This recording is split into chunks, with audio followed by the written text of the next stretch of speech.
মাত্র ৪৯ দিনে পবিত্র কোরআনের হাফেজ হলেন নোয়াখালীর শিশু হাবিব। আসলে আল্লাহর কাছে আমরা দোয়া করি হাবিবের জন্য, যেমনটা দোয়া করেছিলেন ওমর রাদিয়াল্লাহু তাআলা আনহু। ওনার কাছে হাসান বাসরি যখন ওনাকে নিয়ে আসা হলো, ছোট্ট মানুষ হাসান বাসরি তখন কোলে, ওমর রাদিয়াল্লাহু তাআলা আনহুর কাছে নিয়ে আসা হলো, একটু দোয়া করে দেন। ওমর রাদিয়াল্লাহু তাআলা আনহু কি দোয়া করবেন, তিনি দোয়া করলেন আল্লাহুম্মা ফাক্কিহহু ফিদ্দীন ওয়া আল্লিমহু তা'ওয়িল ওয়া হাব্বিব ইলাইহিন নাস। আল্লাহ যেন তোমাকে জ্ঞান দেয়, ব্যাখ্যা করার তৌফিক দেয়, মানুষের ভালোবাসা অর্জন করার সুযোগ যেন আল্লাহ তাআলা খুলে দেন। সুবহানাল্লাহ বিহামদিহি। হাবিবের জন্য আমরা দোয়া করি। একেবারে শিশু মানুষ, বাচ্চা মানুষ, মাত্র ৪৫ দিনে কোরআনুল কারীম হিফজ করে ফেলেছে।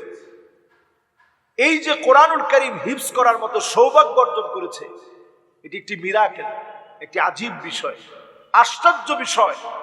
হৃদয় মনে যেটা মানুষকে আশ্চর্য করে দেয় এমন একটা বিষয় হচ্ছে হাবিবের এই অলৌকিক ঘটনা, যে ঘটনাটি বলতে গেলে একেবারে অলৌকিক ভাবেই আল্লাহ তাআলা ঘটিয়ে দিয়েছেন, মিরাকেল হিসাবে, ইজাজ হিসাবে। কোরআনুল কারীমটা এমন, আল্লাহ রাব্বুল আলামিন যাকে চান তাকে মুখস্থ করান।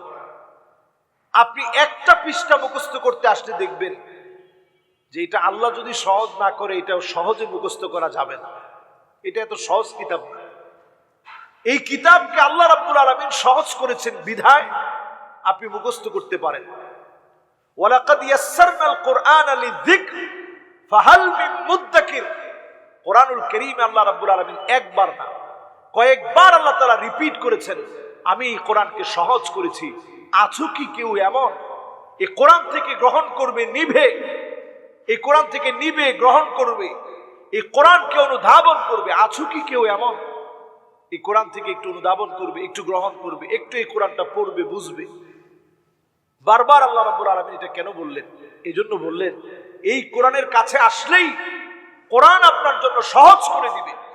হাবিব তার প্রমাণ। ছোট্ট মানুষ, এখনো নাবালেগ, এখনো সে বালেগ হয় নাই, প্রাপ্তবয়স্ক হয় নাই, শরীয়ত তার উপরে অর্পিত হয় নাই, এমন ছোট মানুষ। প্রথমে ৫ পৃষ্ঠা পড়া দিত, এরপরে আল্লাহ রাব্বুল আলামিন তার মেধা এত বাড়িয়ে দিলেন, মাত্র ৪৫ দিনে এত বিশাল কোরআনটা, ৩০ পারার কোরআন, ৬,২৩৬টা আয়াত বিশিষ্ট কোরআন।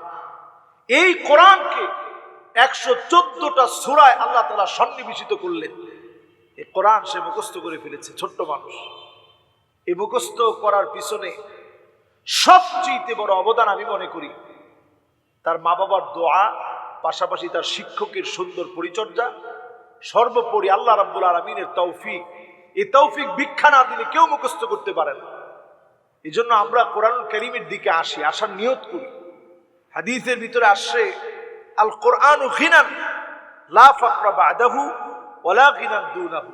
এই কোরআন হচ্ছে ধনী।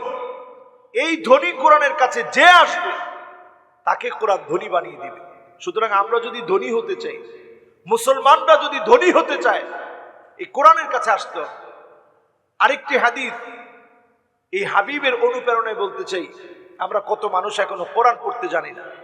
যারা কোরআন পড়তে পারি না, কোরআন পড়তে জানি না, নবী আলাইহিস সালাতু ওয়াস সালাম পরিষ্কার আমাদেরকে বললেন, লাইসা মিন্না মান লাম ইয়াতাগান্না বিল কোরআন। যেই লোকটা কোরআন পড়তে পারে না, কোরআন পড়তে জানে না, সে আমি নবীর দলভুক্ত হতে পারে না। প্রিয় ভাইরা, নবীর দলভুক্ত উম্মত যদি হতে পারে তাহলে না নবী আপনাকে চিনে নিবে। অধিকাংশ মুসলমান আমরা এত কপাল পোড়া হব, নবী যে আমাদেরকে চিনবেই না যে এটা আমার উম্মত। এর অন্যতম কারণ আমরা কোরআন পড়তে জানি না, কোরআন পড়তে পারি না, কোরআন পড়তে বুঝি না। এই কোরআন পড়েন, কোরআন বুঝেন, কোরআনুল কারীম বোঝার চেষ্টা করেন, মানার চেষ্টা করেন। এই কোরআনুল কারীম আল্লাহ তাআলা সব দিয়ে রেখেছেন। এই কোরআনের কাছেই ছুটে আসেন। আল্লাহ রাব্বুল আলামিন আমাদেরকে কোরআন পড়ার, বোঝার, আমল করার তৌফিক দান করুক। আসসালামু আলাইকুম ওয়া রাহমাতুল্লাহি ওয়া বারাকাতুহু।